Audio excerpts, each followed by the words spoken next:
I enjoy your commentaries on the radio. You had one about a month ago. I'm driving in the car. I just caught the tail end of it about the lawyer thing.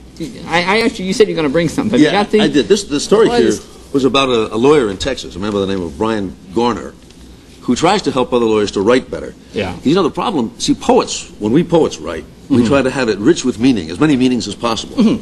But lawyers want to make it very specific indeed. And so they qualify everything, and it ends up sometimes not meaning anything. So Mr. Garner has chosen an award that he calls his Woolliness Award. And here was the paragraph. For purposes of paragraph 3, an organization described in paragraph 2 shall be deemed to include an organization described in section 501C, subsection 4 or 6, which would be described in paragraph 2 if it were an organization described in section 501C, subsection 3. Now that's a real paragraph. It's actually out of your contract, Jim. Really, it is out of my contract. No, why? How could anybody make sense? I mean, how do you make sense of that? I mean, I'm sure, as the lawyer is doing it, he's sitting down and he says, no, wait a minute, that's not quite right. I got to qualify that, and I got to qualify it again. And that's what happens. I mean, is this done deliberately to confuse lay people, essentially? I don't think so. I think what happens is that he wants to be very specific. You want to have one meaning, and you end up with no meanings. But no one could read that. How could anybody figure that out except another lawyer?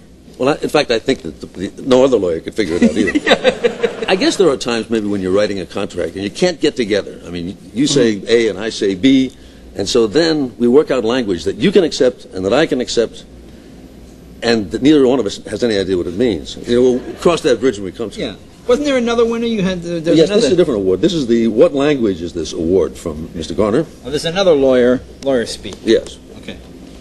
Here's it's a part of a contract. No savings and loan holding company, directly or indirectly or through one or more transactions, shall acquire control of an uninsured institution or retain for more than 1 year after another than an insured institution or holding company thereof, the date any insured institution subsidiary becomes uninsured, control of such institution. Now, what language is that? I don't know what language it is. Now, you see, that's unbelievable to me. How could that make sense to any? I mean, it doesn't mean anything. But, that's why every time they try to simplify the taxes, they say, okay, we're going to have a tax simplification law. Yeah. And what that involves usually is making another 900 pages longer.